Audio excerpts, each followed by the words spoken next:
So welcome to our first prepared real version of a cooking demonstration here. We're going to do a few things tonight. Okay, so here we go. I'm a minute late getting started, which bothers my German sensibilities, but we'll survive it. So I'm going to just come up a little bit while I'm talking. So we're going to do a couple of things tonight.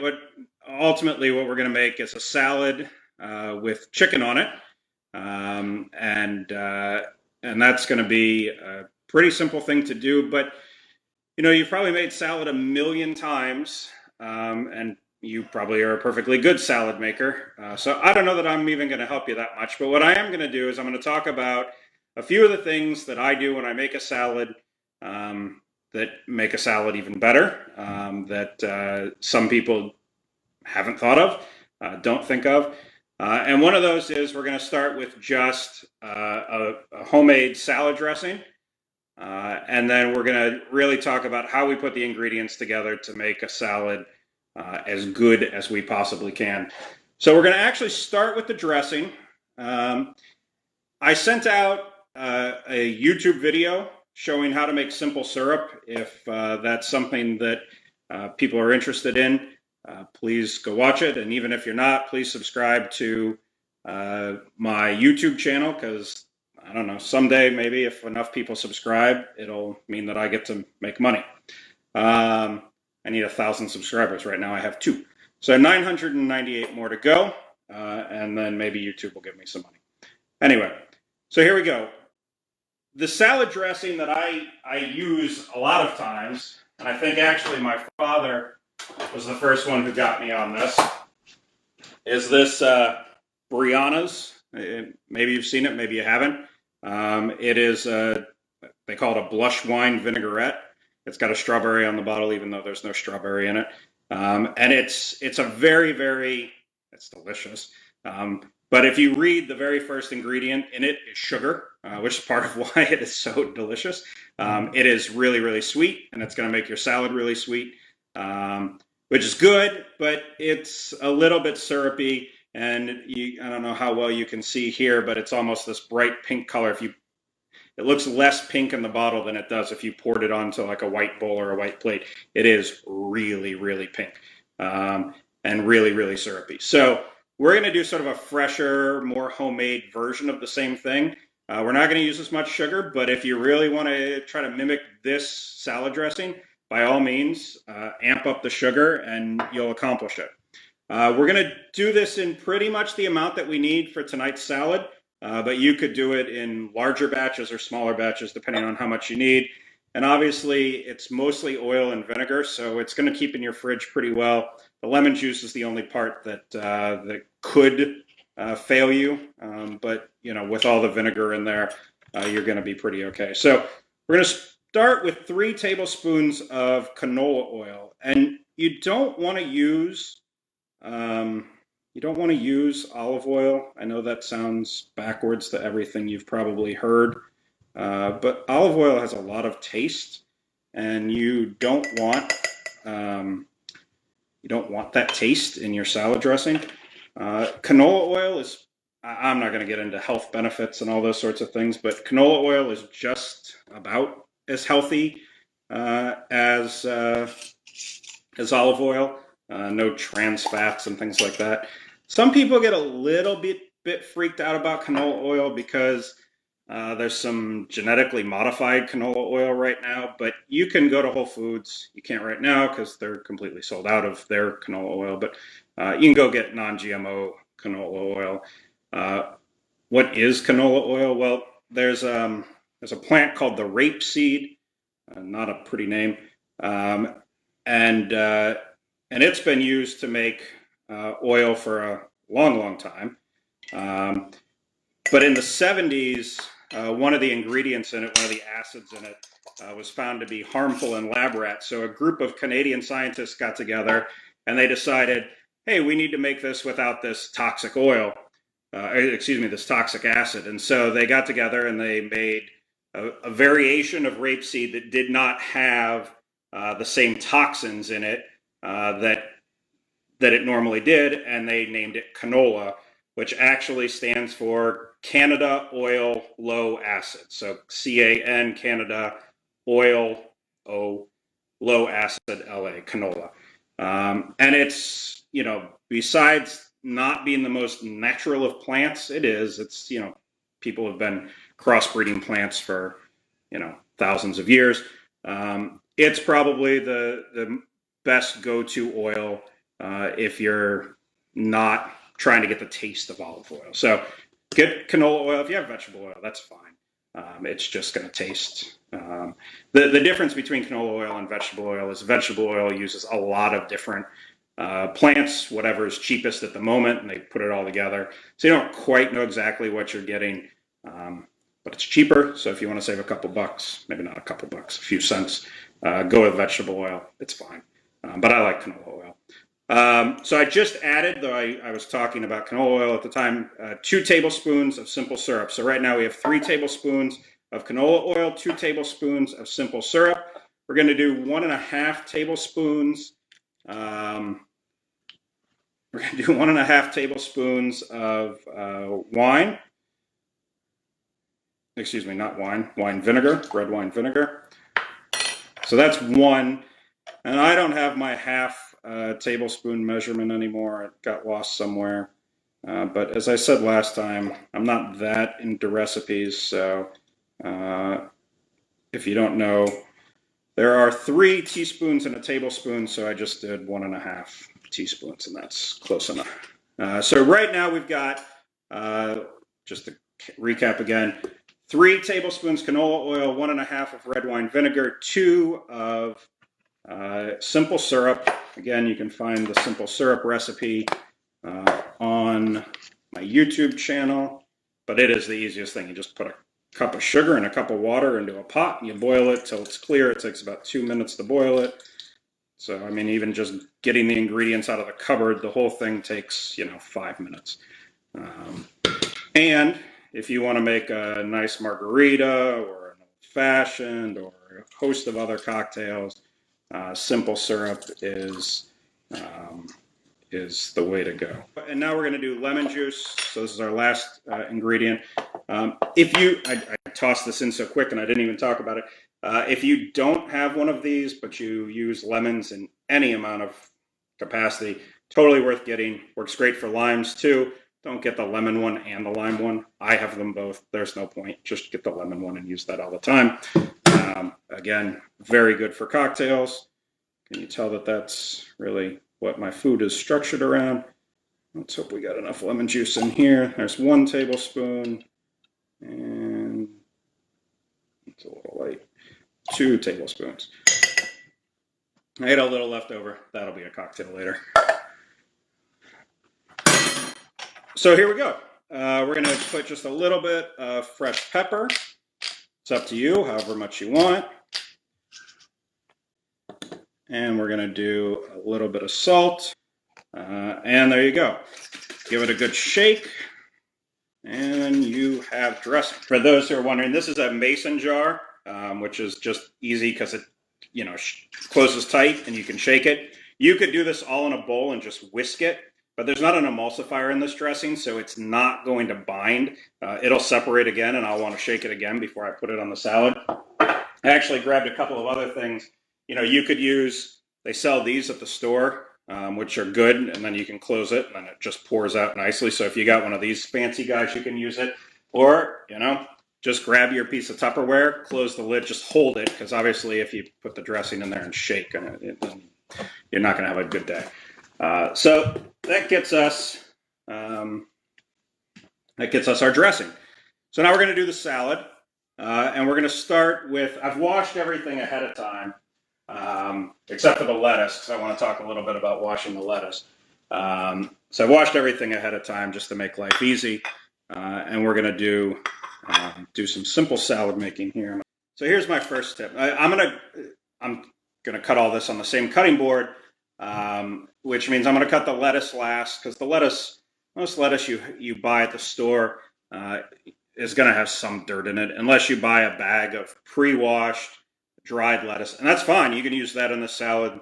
no problem whatsoever. Makes your life easy. Go for it. I got a beautiful head of green leaf lettuce over there that we'll talk about in a minute for $2, and that's going to be more than I even need for tonight, as opposed to at least up here. You're paying like $3.99 unless they're on sale for those bag lettuces. So you pay a lot to have other people wash them for you, but if that works for you, I don't object. I used them for years. But the first thing I'm going to talk about is the tomatoes. We're going to do the lettuce last so that we don't get dirt. So I've got, I'm going to come down again. We might lose my head for a little bit here, but we'll see the food. So I've got these nice grape tomatoes, but you can use any tomato you want. It's not summer here, even though it got up to 80 degrees today. And so without it being warm, tomatoes just don't taste like anything. These little grape tomatoes usually have the most flavor of anything you can get. But if you have like vine-on tomatoes or something like that, just as long as the tomatoes have a lot of flavor, that's what you want. You can either quarter them or halve them. I'm just going to put them in half tonight because that's easiest. There's this trick that I always see on like cooking shows where you like set a lid on it and then you go like this, and I'm good with a knife, and I've tried that and I've almost cut my hand off. So unless you really think that's going to save you a lot of time, also means something else is getting dirty, I'd rather just make 10 slices into my 10 tomatoes. And there's no reason that it's 10, except that I'm a math guy, and so 10 seemed like the right number. Now here's the important step of your tomatoes. Number one, get tomatoes that taste like something. And then number two, tomatoes generally don't taste like that much unless they're seasoned. And yes, we're going to have good salad dressing seasoning our salad. But tomatoes need their own seasoning. It's not enough to just have salad dressing. So we're going to salt and pepper our tomatoes separately, and we're going to do that nice and at the beginning because the salt does draw out some of the liquid. It builds up over time, so salting them at the beginning makes a difference. And then some fresh pepper. This is actually a Cambodian pepper. This is from the Kampot province of Cambodia. So here are our salt and peppered tomatoes. I'm going to set those aside because we don't need them for a few minutes. And it's the most famous pepper in the world. And it's a tasty pepper, but it's strong. It's stronger than other peppers you might get. Like if you don't grind your own pepper, and if you just get like a McCormick pepper mill, you're not going to get the same strong flavor. So if you do have your own grinder and you're getting those, or Penzeys sells a very nice Indian pepper, they're going to have a lot more flavor than your average McCormick one. So if you're switching from one to the other, kind of like I did with salt. So I've been using Morton's kosher salt for probably 15 or 20 years now, and they've been a little bit less consistent lately, and so I switched over to Diamond Crystal salt, which I heard good things about, and then it's just not for me. It just doesn't have as salty of a taste, and so I don't know. I'll use it in some things. I'll get through it, but it's not going to be my go-to salt. And I had to go buy new salt because I just couldn't handle it. And you can tell. I mean, if anybody's paying me a visit, I will let you taste the two salts side by side, and one of them tastes salty and the other one doesn't. It's just very, very mild. So not for me. Mostly because I do a lot of this based on feel, not on any sort of recipe or anything. Right now, we're just chopping up some scallions. These are going to go raw right on top. I'm using 2. You can use 1 or 2 or 3. I'm using the whole thing, so the white parts and the green parts. If you want it to be more mild, just use the green part. If you want it to be really, really strong, just use the white part and use more scallions. But that's going to be part of our salad here. set those aside now. And I'll actually show you. So the dressing is already separated. I don't know how well you can see it in the light, but there's a sort of a foam on top, and the heavier oil is sank to the bottom. So another reason not to just whisk it, because it's not gonna stay no matter how hard you whisk it. My trick to cutting peppers: cut off the top and the bottom. Don't throw it away, I'll use it later. And then what I'm going to do is I'm just going to cut into this, and then I'm just going to go around in a circle until I've got the inside, which is this white part, cut out. And then I'll cut it in half, and I've got a pepper. Now, my knife desperately needs to be sharpened, but there's no place I know to get it sharpened right now. So normally I would cut on the skin side. But if you have a dull knife, and 90% of people I know have very dull knives, it's so much easier to cut through the inside of a pepper than the outside. The skin is just tougher. So you're better to start on the inside and then just cut strips of pepper. And see, even I have to pull away a little bit. I shouldn't have to do that, but it's just to make sure that I get the skin apart. And again, I only use... I'll save that other part of the pepper for a later day. I try to keep them thin enough because you don't want to be cutting up peppers as you're trying to eat your salad. You just want to have nice thin pieces of pepper. So I even missed the spot. You just want to have nice thin pieces of pepper so you can get it all in one bite. And hopefully not just pepper, but some lettuce and some tomato and maybe some other things as well. So try to cut your pepper pretty thin. That goes right on the edge. Cut all that. We might not use that much pepper. That's a lot, but who knows? We'll see how it all turns out. Okay, so we've got our vegetables, and now we're going to do our lettuce. So again, making salad, you can use any lettuce you want. A lot of people don't like iceberg lettuce somewhere along the line. I think it's because those of you who were eating it all through the 70s or maybe the 80s got sick of it. That's fine. I get it. But it is a great salad lettuce. It stays crispy. No, it doesn't have as many vitamins as the stuff with darker green leaves, but I'm not a health nut, so I'm really okay with that. I don't need this whole. This is green leaf. You could use romaine. You can use red leaf. You can use butter lettuce. Really, whatever you want. This is more than serving two, so I'm just gonna cut it right down the middle in half. And then what's not half? I'm a mathematician. This is like 2/3, and this is 1/3. So I'm gonna use the bigger side. I'll set this aside for later. I'll wrap that in plastic. And put it in the fridge. And then I'm going to cut off this end and maybe a little bit more. So the most important thing about your lettuce is getting it washed. I mean, I can feel just having handled it. There's dirt on my hands, and you don't want to eat dirt. Well, I think my cousin John said the other day, "Dirt don't hurt." Thomas eats it all day long. But you don't really want to eat dirt because it's gritty. It's probably not all that bad for you. But I don't know, maybe it is. But it's gritty. So what you want to do is wash your lettuce really, really well. So I've got this all cut up. And usually the amount of salad I need is going to fit into my salad spinner, which doubles as a washer and a dryer. And that's the other big key. So see, because my knife isn't very sharp, this happens, where it doesn't make it quite all the way through. So as I'm putting it in there, I'm going to pull apart a couple more of those pieces.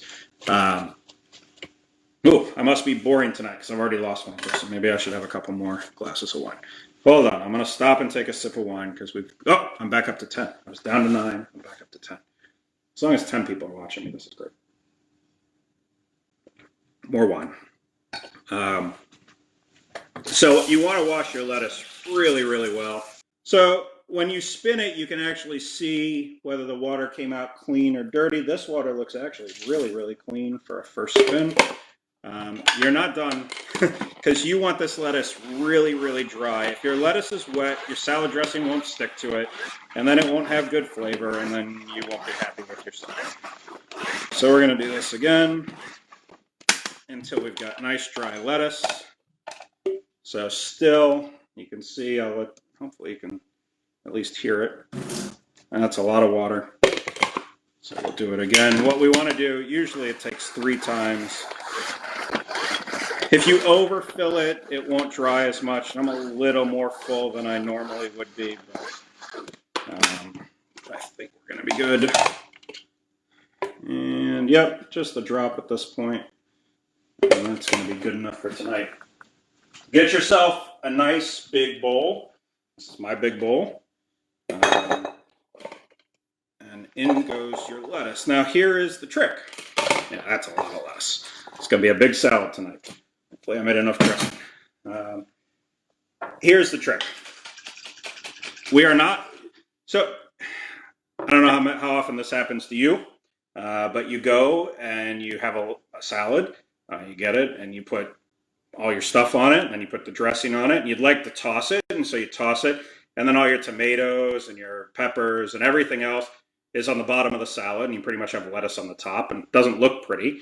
And you're like trying to dig deep to get the vegetables out that you want. All of those vegetables have lots and lots of flavor. They don't need dressing.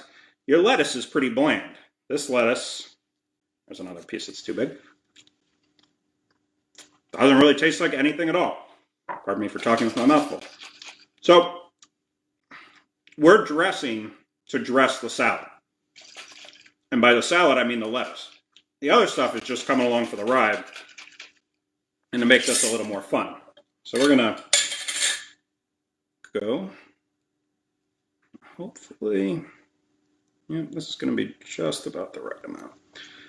I'm going to get out a pair of tongs.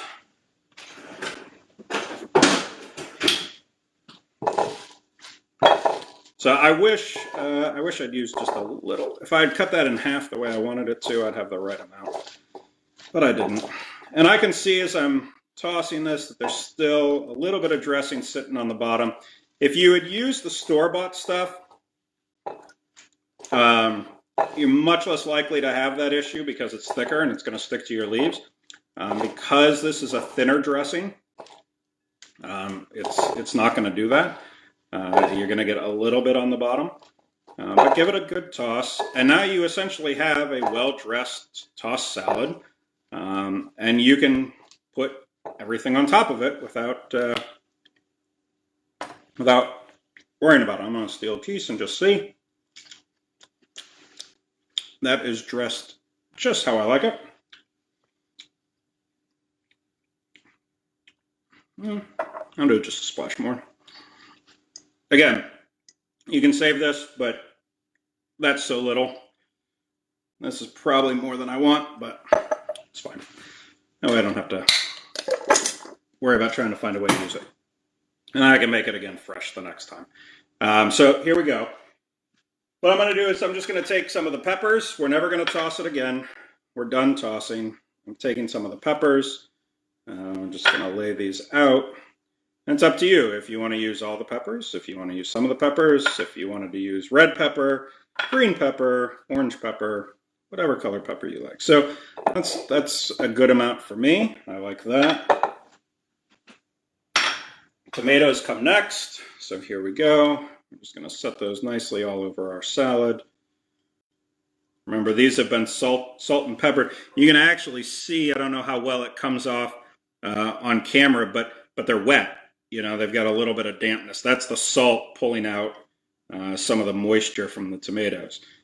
And again, I did exactly 10 tomatoes because just a guy like that. And then I'll probably run out of room here. That's good. And one for me. Delicious. The scallions are on hold.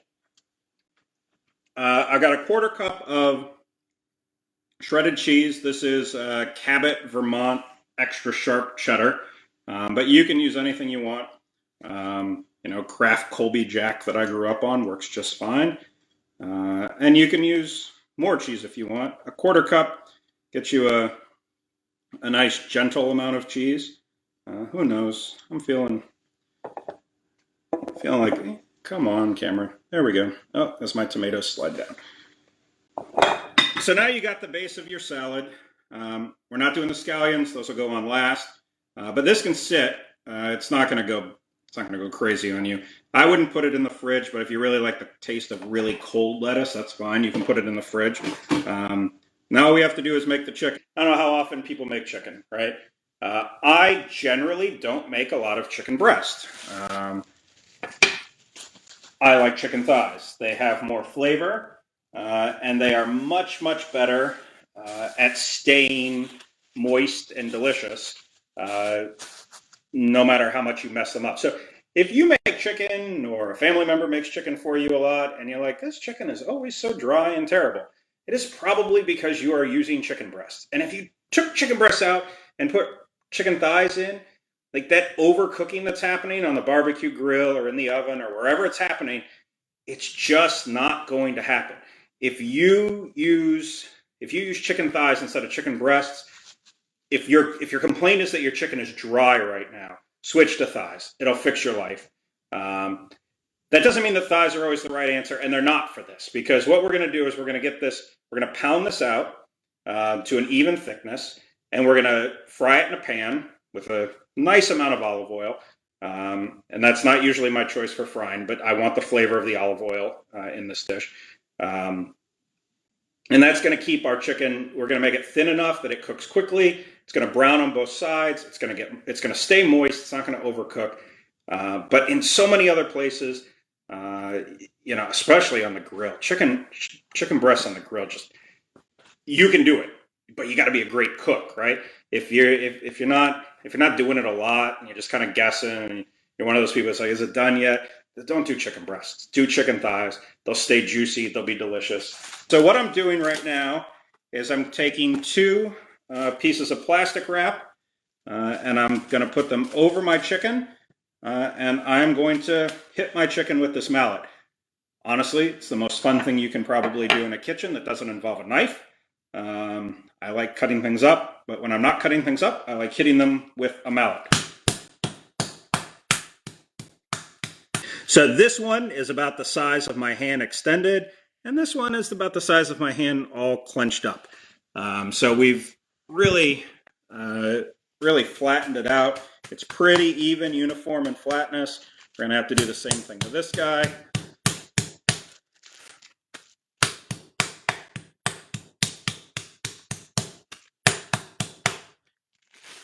I'm actually running out of room a little bit here. And you don't have to hit that hard. Like I can do it like this, and it still works. I usually hit it hard just because it's fun to hit it hard. Okay, so those guys are pretty good and flattened out there. I should know better because I was raised in construction. My dad could tell me how thin or thick they are. I think it's like about a ½ inch. Maybe it's a little less. I'm going to wash actually because I'm going to touch a bunch of stuff right now. And now the next step, and this is really, really, really important whenever you cook meat. So you cook meat, and part of what makes it taste good, you go to the steakhouse and your meat tastes really good, is because it's brown on the outside. That's where all your flavor is. And your meat will not get brown if it's wet. So right now, these chicken breasts are still very, very wet.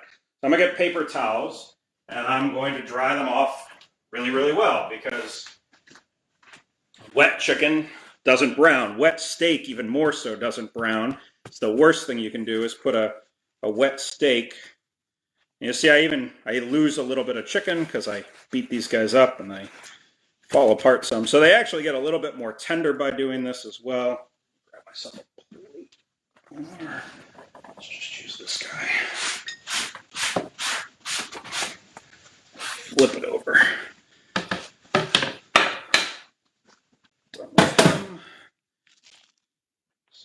flip this guy over, try the other side, flip this guy over. Didn't get as big, but it's still plenty big.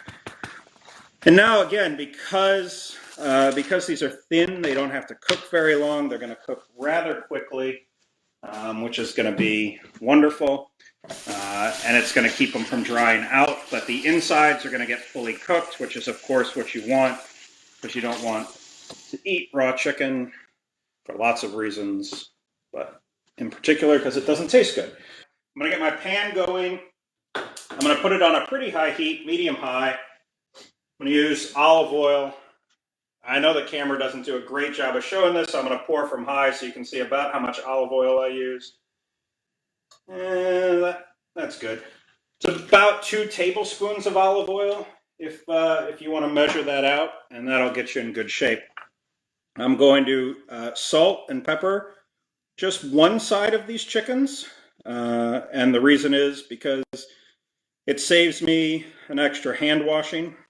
So if I just get salt and pepper and seasoning on this side, I put them in the pan, I wash my hands, and then I can season the other side.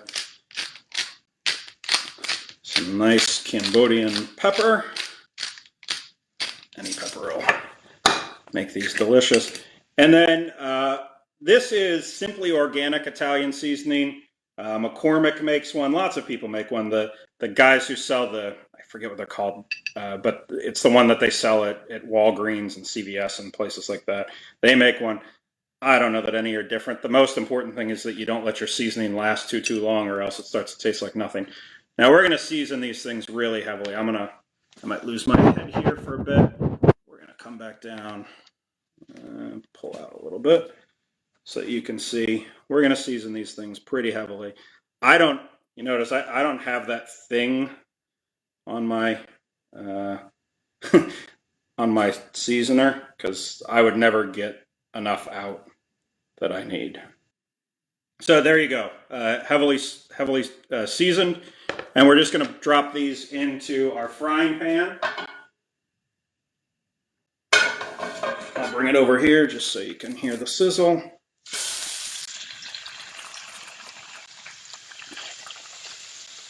I did salt and pepper this chicken.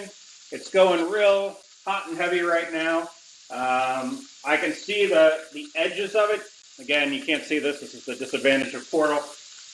I shouldn't say his name. But this is the disadvantage of this thing. You can't see it, but the edges are starting to get white. The top is starting to get white. And as the top starts to get white, that helps me know that it's cooking through. This has probably been in here for 4, maybe 5 minutes. Oh, and I better turn on my fan. I have a very sensitive, it's probably going to go off any second now.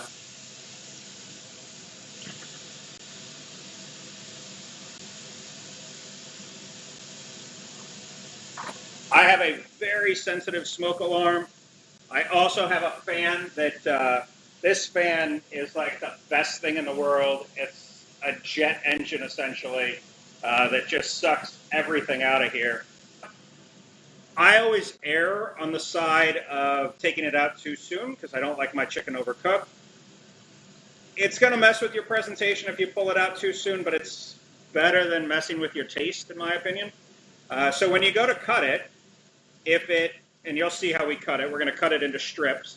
If you go to cut it and you see that it's not all the way cooked, which you'll know right away, it'll be not white and cooked chickeny looking. Then you can just set it right back in the pan and, cook it on the parts where it is in another minute or so, and you'll be in great shape. So better to err on the side of taking it out too soon. So this is really, there's a good amount of oil in there. These are thin pieces of chicken. We're not cooking them forever. We're going to be pretty okay. I'm going to give myself a little bit more wine.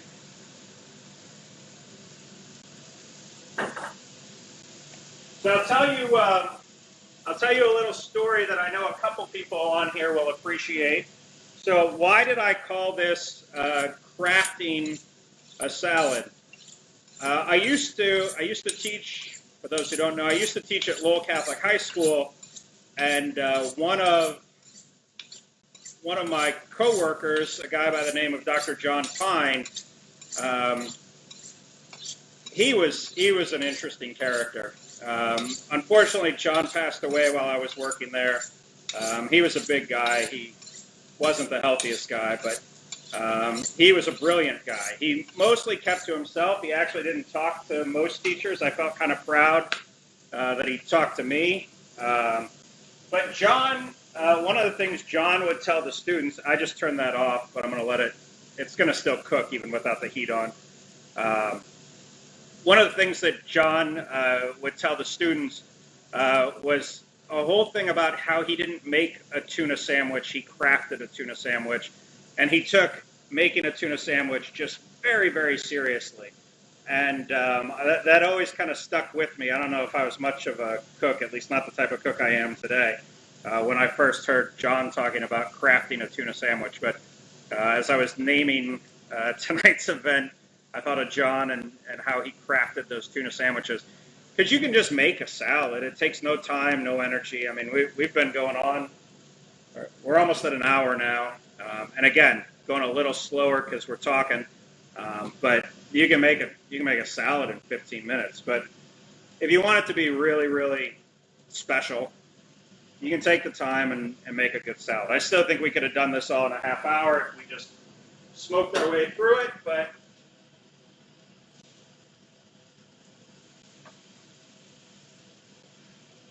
so this guy's definitely done.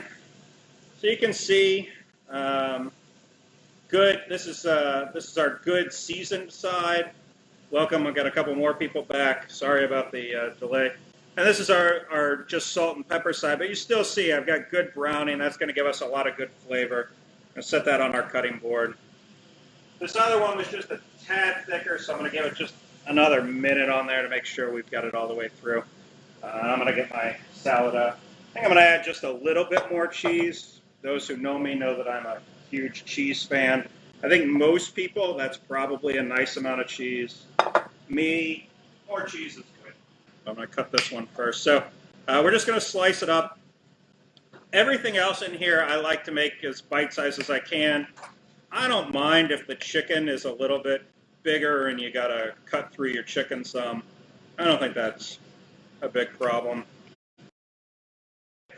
Truly bite-sized, go ahead, make it truly bite-sized. And then we're just going to place the chicken nicely on top of the salad.